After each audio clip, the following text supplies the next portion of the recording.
Gentlemen, today's guest has been on the Joe Rogan Experience. He's also appeared on the Aubrey Marcus show. And on his own podcast, he's interviewed guests like Tim Ferris, Dorian Yates, and Graham Hancock. This guy is phenomenal. He's a jiu-jitsu master, author, and mentor. Today's episode is going to feature Nicolas Gregoriades. You can be a man of courage, of honor, of integrity. You can be the father, the husband, the leader that your family and your community needs. This is the Manlihood Mancast. Here's your host, Josh Hatcher.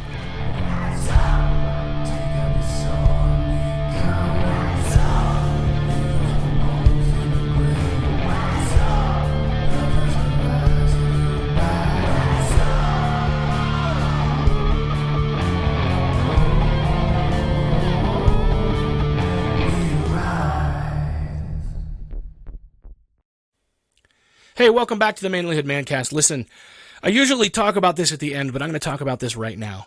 If you are a part of this movement of manlyhood, if being a part of this movement means anything to you, if you want to be a better man and you want to help other men be better men, which I think tend to go together, then what I want you to do is I want you to leave a rating and a review at iTunes or Spotify or wherever you're listening to this podcast. I want you to like the video on YouTube, and I also want you to share this with a friend. Because what this does is this gives us a chance to show other people the work that we're doing here at Manlihood. It's going to help us spread the word, it's going to help us grow and reach more men. So let's all take ownership of this, guys. I'm doing my part. I need you to do your part. So let's make it happen. Also, real quick, let me plug something for you guys. We've got a special product that has been put out by our friends at Hemp Mafia. It's called Manlihood's Apothecary Dirty Beard Oil. It's made with CBD oil. It's also got cinnamon and peppermint and lavender and lemon and some other things in here that they smell great together. Honestly, my wife loves the smell of it. It's been great for my beard. It helps it grow luxurious and slick instead of all frizzy. So, yeah, you want to get you some of this. We've got a limited run. If it does well, we'll get some more. Go to manlihood.com/store.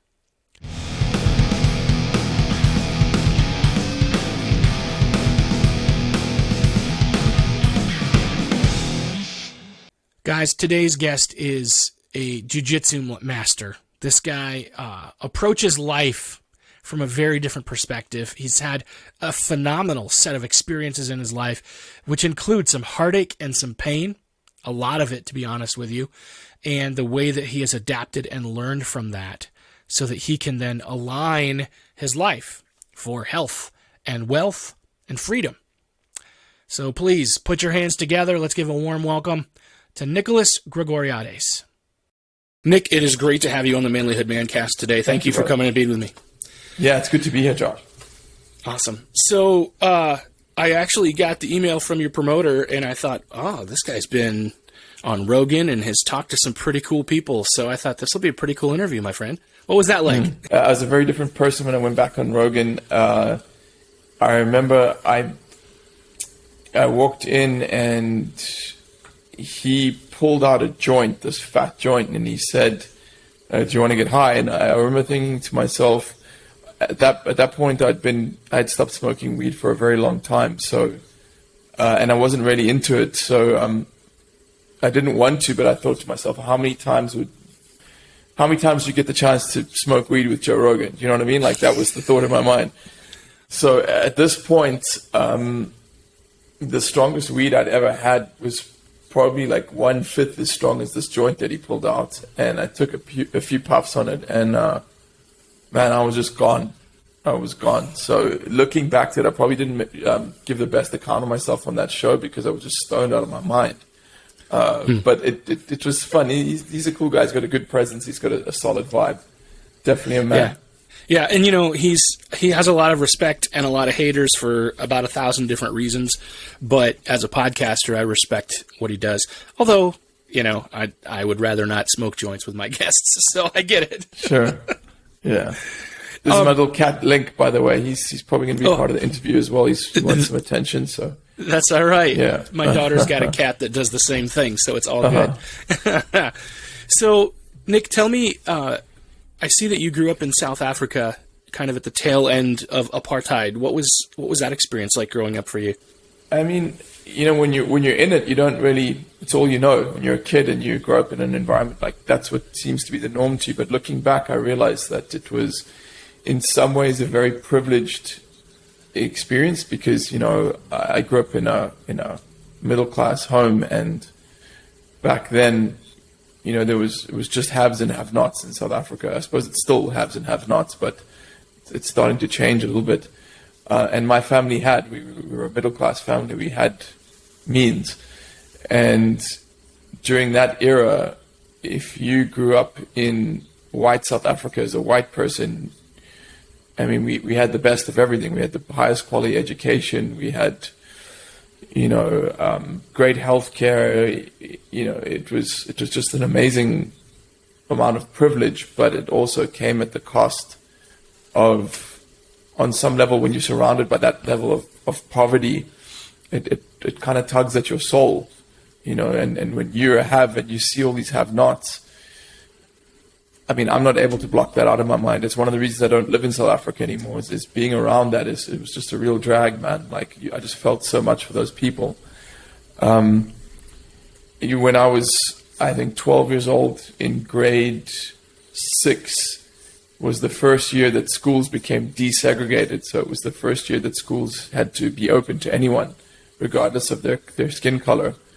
And so that was quite a powerful thing to be a part of. Is to go have the first 6 years of school, only be around other white kids, and then suddenly in the 6th year, then it's like, oh, there's going to be black people and mulatto people and Indian people in school. It was quite a thing to be a part of. It was a great privilege to be a part of that. Awesome. So what you're known for is being a black belt in Brazilian Jiu-Jitsu. Now, there's not a lot of black belts in Brazilian Jiu-Jitsu. I think a lot of guys tend to kind of settle in at a lower level. What was that process like for you, and what have you learned through that? Yeah, so, I mean, first of all, at this point, there are quite a few black belts in Jiu-Jitsu. There's definitely several thousand. Now I'm a 4th degree black belt, and there's not many of those, to be honest. Jiu-Jitsu's been, what a trip, man. What a trip. It has taken me all over the world. It has made me face my own limitations and my own ego, and most importantly, the thing that I value most about the journey I've had in Jiu-Jitsu is it's allowed me to meet just the coolest people. I've been so blessed through Jiu-Jitsu to just meet such wonderful men, such interesting, self-actualized, generous, fun, awesome people, and that's the thing which I'm, as I said, most grateful for. Tell me about what your journey looked like as you started to because you've studied other martial arts as well, or is Brazilian Jiu-Jitsu your primary? I've trained and studied some judo and some boxing as well, but not with any level of anywhere near the same level of depth that I did with Jiu-Jitsu.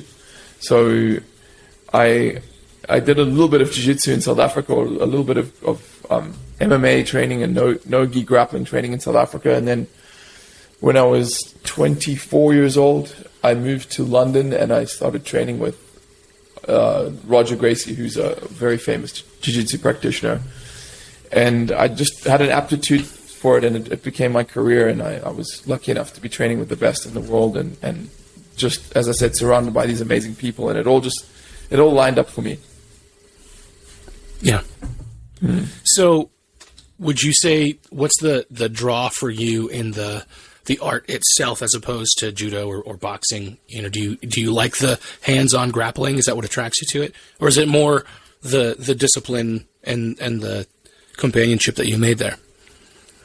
Back in the day, I would have said, it's the efficacy of the art that drew me to it, because Jiu-Jitsu was it was shown in the early UFCs to be one of the most effective of all the martial arts, right? That's why Royce Gracie won the first couple of UFCs convincingly, because it was just such an effective thing.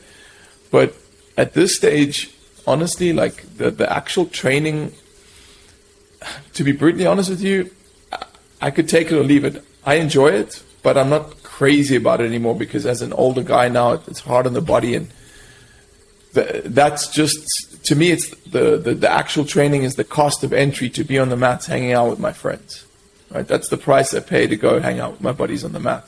And so, right. Yeah, now the camaraderie is by far the most important element of it for me.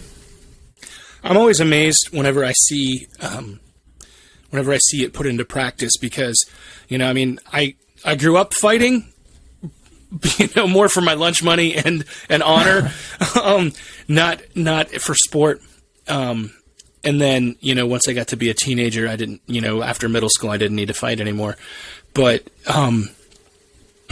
you know, watching the way that a grappler attacks is so different. In fact, if I ever got in a fight with a grappler, I always lost, you know, just because, you know, they can take, I've always been a big kid. Now I'm a big man, you know, they can flip somebody over like it's nothing.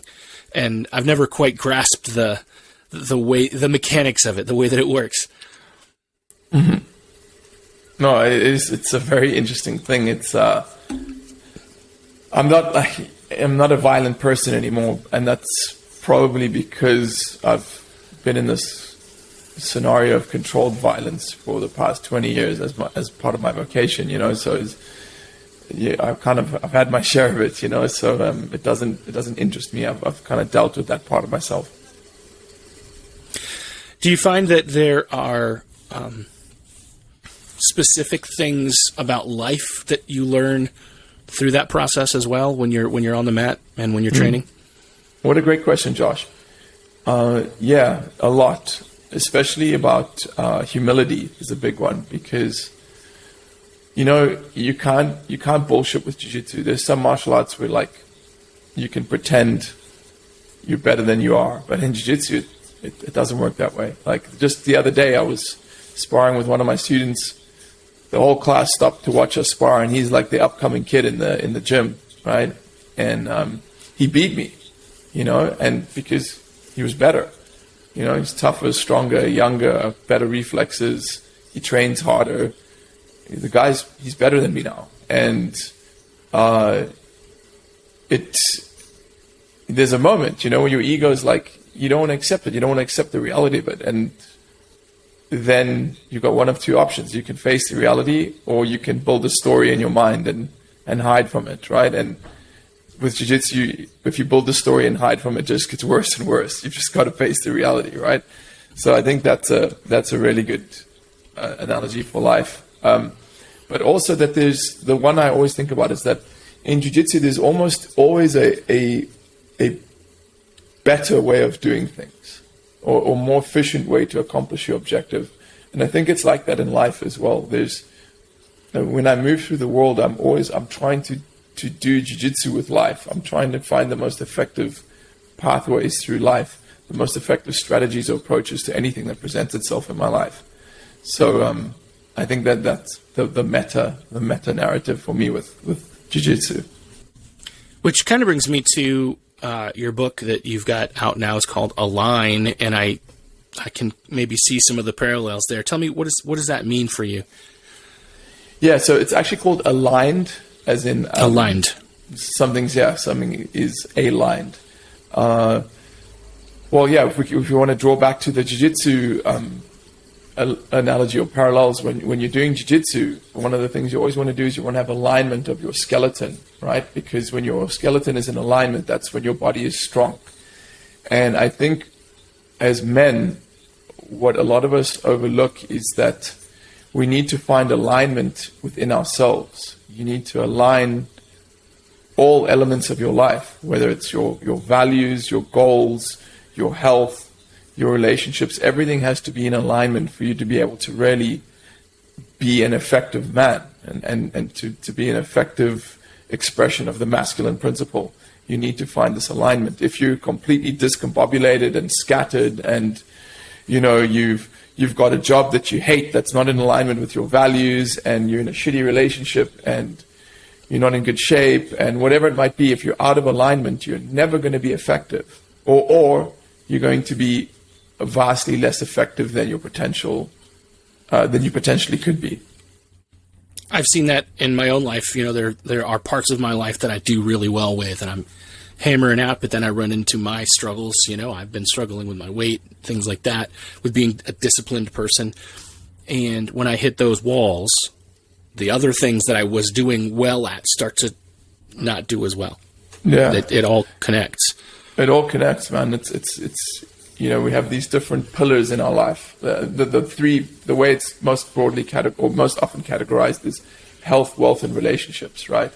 And they're always teetering, like one or like going up and down. Sometimes your health and wealth are really good, but your relationship's not good, or a relationship's not good. Sometimes your relationship's great, but the other two, your health and your wealth, are suffering. Or sometimes you're working really hard to build more wealth, so your health suffers, right? So it's this constant dance, it's this constant interplay between these three things. And if you let any one of them fall too far, it will drag the others down sooner or later, invariably.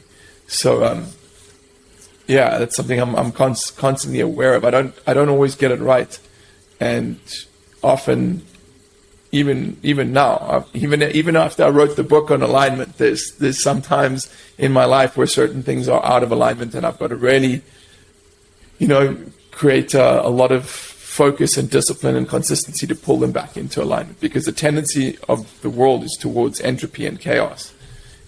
You know, like it always, if you just let everything go, it's in your life, it's not going to organize itself. It's going to tend towards chaos.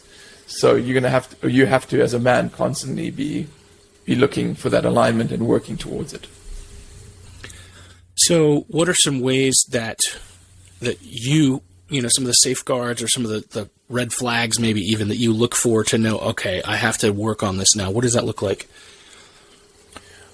Yeah, what a wonderful question. I think maybe we can look at what it doesn't look like, right? Which is, when it's working, your life feels like it's flowing, right? Like if things are generally, I don't want to say easier, they just move with more fluidity, and there's less resistance, right? They could still be challenging, but you feel like you're in a flow state.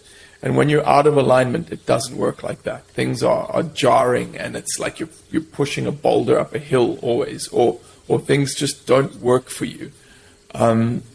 So I guess that's the first thing. Like, is your life working? Does it feel like you're working? Are you happy, healthy, and wealthy? Do you sleep well? Do you feel good? Are you excited about life? Like, is your life working as a whole? I'm not saying you shouldn't have any challenges or everything's going to be perfect, but on balance, like, are you enjoying this thing? Are you enjoying the ride? And if the answer is no, then I would suggest that you're probably out of alignment somewhere. Yeah. So then a man needs to evaluate and determine, here's something I need to work on. So let's say, what do you have that kind of process where you find yourself and you don't know exactly what it is, but something's not right? Like, how do you determine where those holes are, those parts of you that are out of alignment? Mm-hmm. It's a process of continuous self-reflection and questioning. One of my favorite sayings is, your life is determined by the quality of the question. The quality of your life is determined by the quality of the questions that you ask. So, excuse me, I'm always questioning, like, is this as good as it could be? Does this feel right? Is this in accordance with my goals? Is this moving me towards where I want to go? I mean, the example I just used in a previous podcast that I recorded earlier today was, I was watching Stranger Things season 4, which just came out recently, and I noticed that my life things were starting to move out of alignment. I could feel I wasn't in that flow state. I wasn't in a good headspace. I was just not in alignment. And I realized it was that show. That show, it was starting to affect me because it's very dark. It's very gory. There's a lot of violence, a lot of gratuitous violence. There's a very somber, kind of evil tone to it. There's just no other way to put it, right? I mean, the good guys win in the end, but there's still a lot of darkness in that thing, and it was pulling me out of alignment. It was affecting my moods, which were affecting my work, which was affecting my relationship, etc., etc. So I realized it had to go. I had to change. I had to adjust, right? And the adjustment was to stop watching that, stop consuming that, stop putting that into my soul. So I think what it ultimately comes down to, Josh, is it's this. You have to be very vigilant and very hyper aware of your own internal states and your own immediate environment, and just be conscious and awake and present so you can see what's going on. I think most people, especially men, tend to look at certain activities or behaviors or things that they consume, and they write it off and like, oh, it's fine. It's fine, whatever. But, the truth is, so if you drink a beer every night, is there anything wrong with drinking a beer every night? No, but if your single beer every night turns into a case every night, then, you're starting to go down that path. But the same way, I think there's so many things, and the same is true of the food that we eat, the content that we consume. It does have an effect on us. It does. And there's a phenomenon, there's a book by the same name. It's called The Compound Effect, right? Mm-hmm. And these things say the name again. Darren Hardy. There's a good book. I read that a few years ago, and it really, he tells the story of how he was getting in the habit of having a cookie every night or something, and then he said, "Oh, it's just a cookie," and then he counted it up. Okay, the cookie's like 160 calories, and 7 cookies a week is an extra 1,000 calories a week, which is, if his metabolism stays the same, that means he'll be putting on an extra pound of fat every month, which means after 30 months, he'll have gained 30. Again, I'm messing up the numbers, but basically, sure. his point was these little things add up. And it's closely tied to another phenomenon, which is, this was one of the things that changed my life when I internalized this, which is how you do one thing is how you do everything, mm-hmm. right? So if you're out of alignment, if you're not doing your relationship right, you're probably not doing your work right. You're probably not doing your health right, etc. Or it's this idea little things matter, the details matter, and like you said, a lot of men just think, oh no, it doesn't matter if I have 3 or 4 drinks a night. It doesn't matter if I spend 4 hours watching TV a day. It doesn't matter if but it's been my experience that it does matter, right? Because how you do one thing is how you do everything.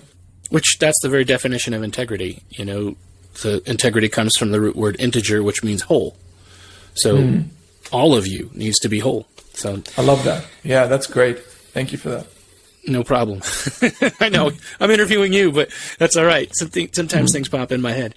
No, but as we talk about that and the content we consume, and this is something I know that I've heard you talk about as well. And I don't want to beat this to a pulp, but even things like porn, I think that can be a very destructive thing. I have no doubt that it's a destructive thing. There's a whole chapter in my book dedicated to that. The way I describe it is that if you think of everything in the human experience, or most of the things in the human experience exist on a spectrum, right? And on one side of that spectrum is a healthy, integrated, whole experience. And on the other side of that spectrum is the shadow version of it. So in my book, the example I use is having a meal, right? You can sit down with your family to have a meal that's been prepared with love and diligence and using high quality ingredients. And you guys have a communion at that table, and you break bread, and you're all laughing and talking, and you maybe say grace before the meal. And it's just a very positive experience that really nourishes not just your body, but your soul as well, right? And then on the other end of that spectrum, the shadow of that is just grabbing some deep fried garbage from KFC or a donut and wolfing it down while you're playing on your phone, right? Just wolfing it, just like shoveling it in your mouth, right? Those two things, they're both eating, but they're not the same, right? They're completely different things. And I think porn is the shadow of real sex, real love, that is a very sacred and spiritual act between a man and a woman, right? It's a meshing of not just the physical vehicles, but some people might argue, especially certain Eastern traditions, that it's actually a meshing of souls. It's creating a tie between your soul and this other person's soul. Now, I don't know if that's true. I suspect there is some truth to that. But either way, like that thing, having very conscious present sexual relationship with a woman is, to me, an experience that I value and that seems to lift me up. And on the other side is, to me, porn, which is this thing that has no, I don't want to say no value, but it's the fast food version of that, right? There's no real vulnerability displayed. There's no real, it's just this, like, let me just get off as quickly as I can. It's like the fast food, junk food version of that that's just trying to get you this quick dopamine hit, right? You're just trying to get your rocks off. And it involves exploitation of women, and it usually involves, I mean, nowadays, some level of depravity, right? Because you get desensitized to it. So you start seeking more and more novelty and more intense stimuli. And then, it's moved so far from the one side of the spectrum to the other. And it's destructive. It's I've seen it in my own life. Back when I was watching porn, like, first of all, I didn't feel very good in the moment. It was like really cool. Okay, I can see any chick doing anything I want to see, like, that's cool. Like, you think you're getting this like the free lunch, right? But afterwards, I felt so dissatisfied. Not just then, but it would creep into when I was with a woman. I wasn't present because I was thinking about something I'd just seen on this show, on this clip, or I was comparing her to, like the woman I'd seen on porn, whatever. Like I said,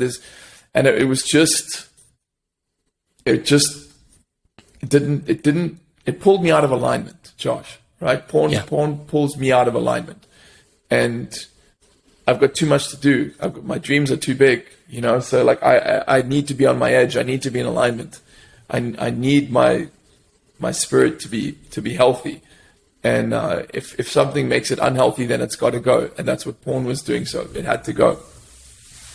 So I think a lot of people, just like, when you think of like alcohol addiction, when you think of an alcoholic, they always say, well, I could stop anytime, and they can't. So, which is basically what makes it addiction. I know in my life, I was addicted to porn for a long time as well. Lied about it. That created a big mess in my relationship. And we were able to, I have a wonderful wife who was able to forgive me, and we were able to work through that. And that's not a part of my life anymore. But it was very difficult to break free from that. Because it gets tendrils into your brain, kind of like it literally rewires your brain. Yeah. Kind of like Stranger Things with the guy with all the vines everywhere. Yeah, exactly. Yeah. It does, and it's insidious. It creeps up on you, because I remember it would always start, I'd go months without it, and then it would start like, I'm bored. I'll search one picture or one video, whatever it is. And then that's how it starts. And then the next time it's two. And then and then eventually, like, I was never a heavy porn user. And I can say in all honesty, I was never addicted to it. Like when I could stop, and I did, right? I would go back every now and then, usually out of boredom more than anything else. And then it would start to become a habit, and I could break the habit, but it took effort, right? And it just set me back. So, yeah. So when a guy is stuck in it, how do you break that habit and get away from it? How do you change your mind about that? I think when you realize what it's really costing you, I think that's the key. To me, it's the understanding of the cost of that thing. And the cost, when you realize that, like when you have sex with a real woman, and you have good sex, and you have a good connection, first of all, that's really fucking cool. It's one of my favorite things in life, right? It literally is one of my favorite experiences in life. And porn compromises that. They're incompatible. They do not coexist, in my experience. maybe there've been guys who've been able to get it to work, guys who can watch a lot of porn and have a conscious, healthy relationship with a woman. I personally cannot. So to me, the cost, that's a price I'm not willing to pay, right? And that to me is enough.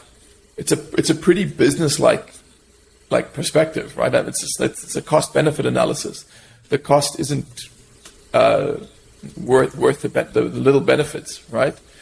I guess that's what helped me with it, is knowing that there's one of the expressions I'm very fond of that a childhood friend told me. He said, every disciplined action has a multiple reward, right? So with porn, like I can think, okay, cool, it's Wednesday and I can watch this clip and jerk off and feel good for 30 seconds, right? Or, I can wait till the weekend when I see my girlfriend and we can have like 3 hours of amazing tantric sex, right? Which is going to be way better, right? Like, it's just weighing those things up. It's like, it's a no-brainer. Like, it's not even a challenging, it's not a challenge for me anymore because I can see the cost of that thing. So hopefully if someone listening to this is struggling, just realize what the thing is really costing you. Well, and I think it's true with any addiction or habitual activity, that is a helpful tool for me to think about as you're giving. That's helping me to think about, so when there's that piece of pizza that's calling your name or that donut, right? Like, what is this costing me? That's a really good picture. I like that. Yeah. So, as I was looking through your book, there's a little kind of side story that I'm assuming that kind of got written into the book. And it was about, right before the book came out, your marriage fell apart, right? Yeah. What happened there, man? I mean, the actual events. I mean, my ex-wife walked in one day on a Tuesday and said she wanted a divorce, and that was it. A week later, she was gone. Obviously, there's more to it than that. Sure. I think at the root of it, I think, this podcast is about, you call it the Manlihood podcast, Manlihood Mancast, right? Which, I mean, it's my understanding this show is about the journey towards manhood, right? And if I look at it, this wasn't even long ago. It was 2 years ago. My ex-wife and I were psychologically children, right? We were in adult bodies, but we were still children. We were still operating we hadn't yet become psychological adults. And when two children are in a relationship together, it never leads to anything good. It just doesn't, right? Like the same way a child can't parent another child. You can have one adult and one child in a relationship, and that can sometimes work, even though it's usually not fulfilling for the adult. But you cannot have two children in a romantic relationship because it always ends in disaster or unfulfillment. And if I'm honest with myself, I think that was the root of it. And that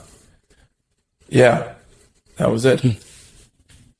So what that experience for you of going through that, did that wake you up into adulthood? What was the change there afterward for you? Yeah, it started the process for sure, Josh. It, one of the definitions of adult, one of the differentiating factors between an adult and a child, a psychological adult and a psychological child, is the adult is able to sit with and face their discomfort, whereas the child is not.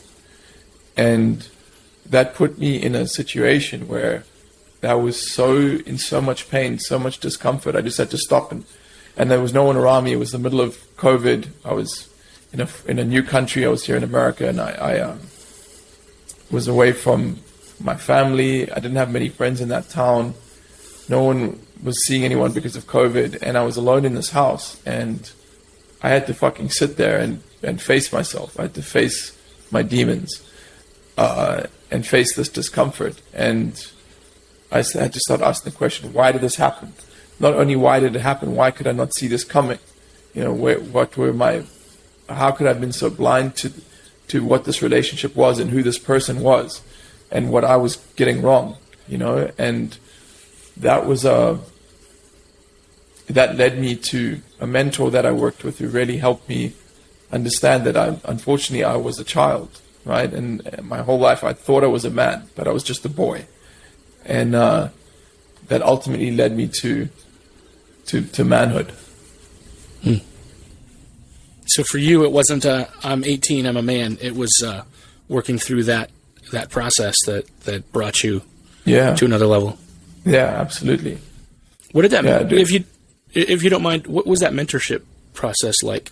You know, did you just find somebody and say, "Hey, will you mentor me?" It was a friend that had been through a similar experience. He got divorced, and his was way worse because his wife poisoned his daughter against him when she left, and his daughter basically disowned him. And you know, this is a successful, well-actualized human being. He didn't have any addictions. He wasn't beating his wife. It wasn't like, you know, I get it. I can get why some children turn against their parents, but this guy was none of those things. And he was, this also led him down his own dark path, and he did a lot of deep journeying and deep introspection, and it took him to that point where he had to, you know, crystallize the adult part of him. And so he kind of shepherded me through the same process because he had done it himself. And what it really involved was just me talking to him on the phone for hours and hours each week. He was in Australia, I was in Arizona, and I was in so much pain, and I was reaching out to people, and he was one of the few who really knew how to help me. And that's basically how it worked. I asked that because I know so many men are crying for a mentor in some area of their life. And I wonder sometimes, you know, even myself, you know, I mean, I mentor a lot of people, and sometimes I find myself in need of a mentor. And sometimes it involves being humble enough to say, I need some help with this. Does anybody know? Who knows this? And try to find that person. Sure. That's exactly what it is. I'm glad that you were able to do that and work through that process. So, I know that a lot of our listeners, I have a pretty diverse group, but a lot of the listeners are in relationships, and I know a lot of guys that listen that have been in a similar situation to you and what you've been through. What advice would you give that newly divorced man who's stuck in the room alone with his thoughts? The first thing is to understand that when that happens, your mind usually is not your friend. Your mind's going to start playing tricks on you, right? And it's going to build a story. And, you know, the story is going to involve things like, oh, she left me because of X, Y, Z, or, I'm not good enough, and that might be true, right? You might be a douchebag, and that's why your wife left you. But generally, it's been my experience that that's generally not the case, right? But your mind is going to start creating this narrative, and you're going to start really beating yourself up. And I think the key is to have compassion for yourself, to not buy into the stories that the mind is creating, and to be compassionate to that little child within you that feels rejected and abandoned, and really give him love and give him compassion and support. And to know that one day it's going to hurt less and less, and eventually it's going to stop hurting, right? And eventually, I remember my mentor told me once, he said, one day you will wake up and you'll be glad she left you. And I could not even consider that possibility. And one day I woke up and I was so grateful that woman left me. And I would, that's the advice I would give, is just keep that at the forefront of your mind. Don't trust your mind. Be kind and loving and compassionate to yourself. And realize that one day this pain will end, and it will be, if you take charge of your healing process, it will be replaced by a joy and a relief. Awesome. So In your book, Aligned, I know you talk about that concept of a man getting his life aligned, putting things in order. What does that look like for a guy who he's stressed out, he's burned out, he's, recognizing that he's not in alignment and he needs to get centered or into a better place? How would you tell that man to start working through that process? Josh, I think it is that we can approach it from different angles. I think the first one I always try to approach it from is the physical angle, right? Like you've got to really get your physique aligned, like your posture, right? You've got to get your posture right. You've got to get your diet right. You've got to be sleeping properly, getting sunshine on your skin, taking walks. That reminds me of, I saw a meme the other day about how your testicles need sunshine, apparently. I haven't quite got the nerve to sun my boys yet, but... That's funny. Sorry, I had to... No, it's cool. I laugh because right out back, you can't see it, but I have a little balcony outside, just outside my office here. I'm on the top floor, so it's this private little balcony. No one can see into it. And most days I suntan naked out there for 20 minutes. You can see I've got a decent tan because of that. And I literally take all my clothes off. I didn't know that it was good for your testicles, but my instinct just told me this is a good idea. So it's good to hear that. There you go. Well, apparently it is good. Apparently it's good for your testicles. So yeah, that's great. Okay, so you get some sunshine. You start eating better. I didn't mean to interrupt you with that little anecdote, but it's okay.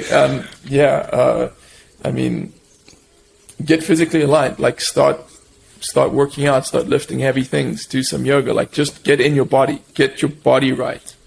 Right. Like the body is to me the first step, and then you get your mind right, and you start questioning your mindset and looking at your beliefs, your core beliefs, and your values. Like, what do you value in life, right? And then, again, look at your vocation. Are you doing something that energizes you and that you're inspired by and that's in alignment with those values?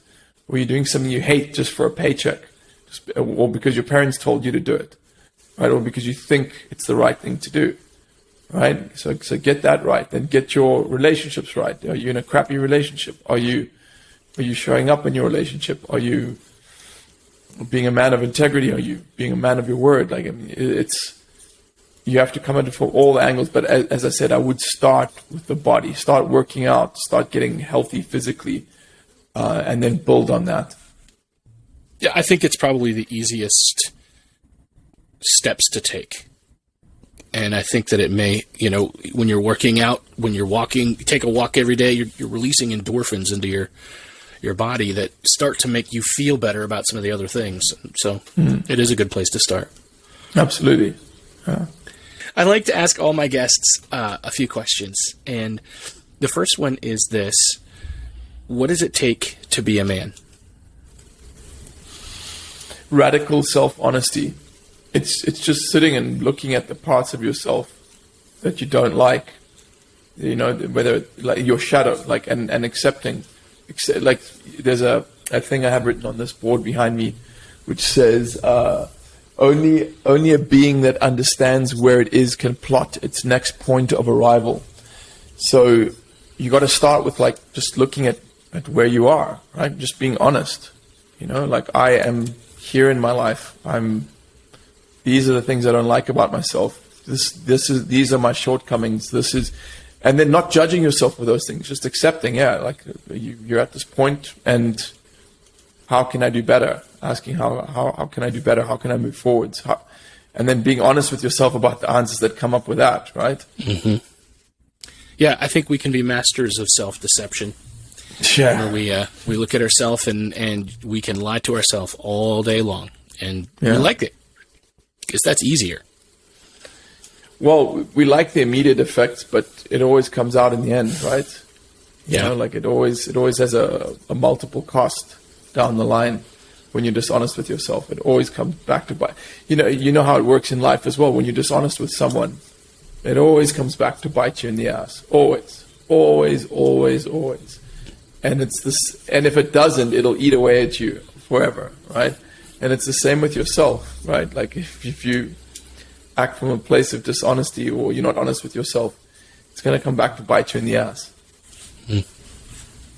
Excellent. So, Nic, let's just say we can suspend the laws of time and space, and 10-year-old Nicholas walks in the room. What are you going to tell him? I'm going to tell him that I love him. Yeah. And I'm going to tell him that no matter what is going on in the outside world, he needs to love himself. What difference would that have made if it actually happened? If I'd gone back to the 10-year-old Nic and told him that, it would have started a cascade of psychological processes which would have led to me making better decisions and having stronger boundaries and making fewer mistakes. Excellent.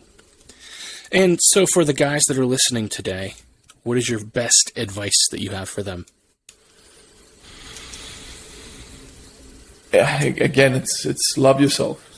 Really, at the core of everything I've found, at the core of all of my searching, all of the work I've done, it's really finding the love for yourself and suspending judgment of yourself and just really having compassion that you are.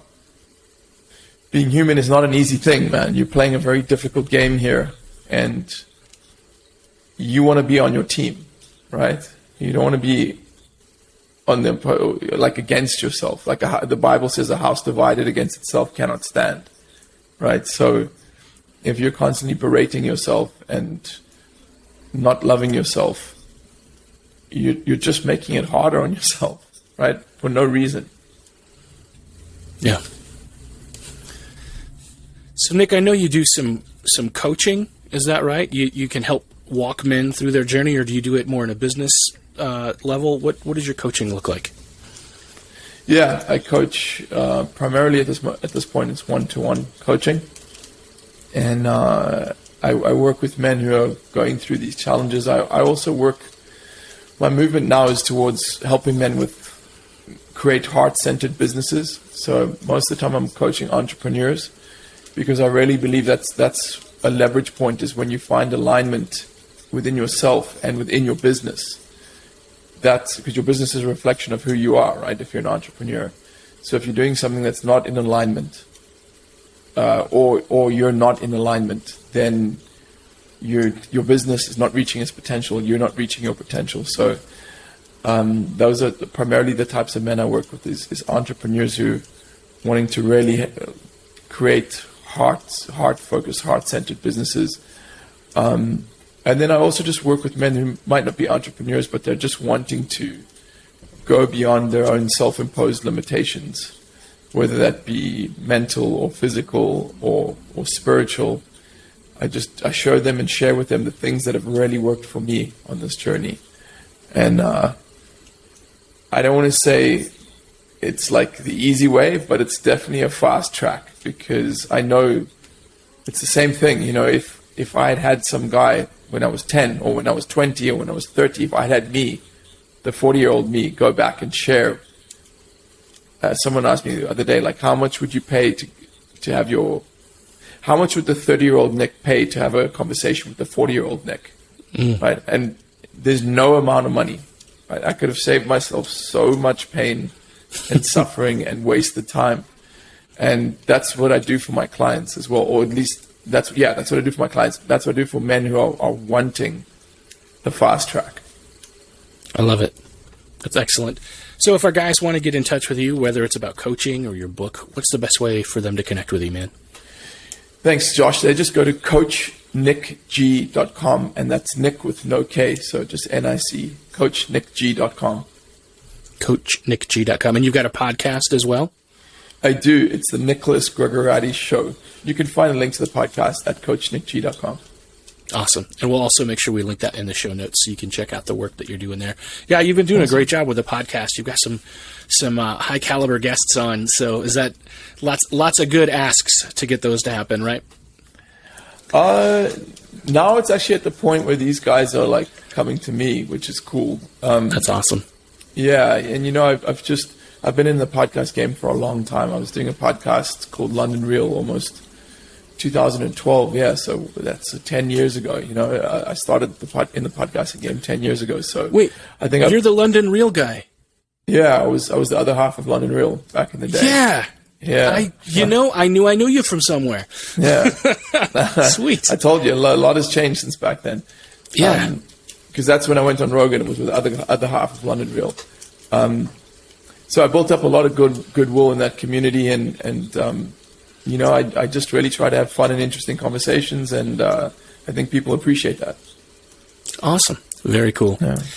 Well, I really appreciate you being on the show today, man. And thanks, brother. I hope our guests tune in to the other work you're doing because it's good stuff. Thank you. Thank you, Josh. Appreciate you.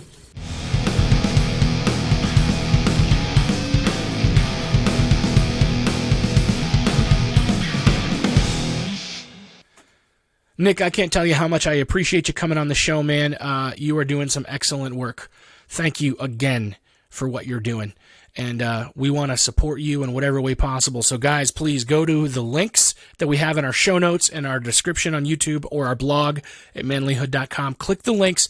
Check out what Nicolas Gregoriades is doing. Let's send him some love. If you appreciated this episode, let him know about it. Let him know where you heard it, and then he knows, okay, there's some good stuff out there. This is a good connection. But I definitely want to say, again, thank you to Nic for being on the show. And I want to thank you for listening, guys. Listen, if you want to level up as a man, you want to connect with other men who are on this journey, you want to be a part of this manlyhood movement, the best way to do that is our private Facebook group. So go to Facebook, type in Manlihood Man Cave, and from there you can request to join. And if you're a man, we will approve that request. So introduce yourself to the group. We can't wait to have you in there. Well, guys, I hope we can continue to level up. I hope we can work on aligning our life, finding that balance, finding that place where we are growing, where we're learning from the hard things that happen, where we're making the right decisions, where we are encouraging each other to do the same. That matters, and you matter a lot. Just wanted you to know, guys, that I love you, and I care about you, and I'll see you next time. If you want to be a better man, check out our website, manlihood.com, for blogs, videos, and more from our Manlihood team.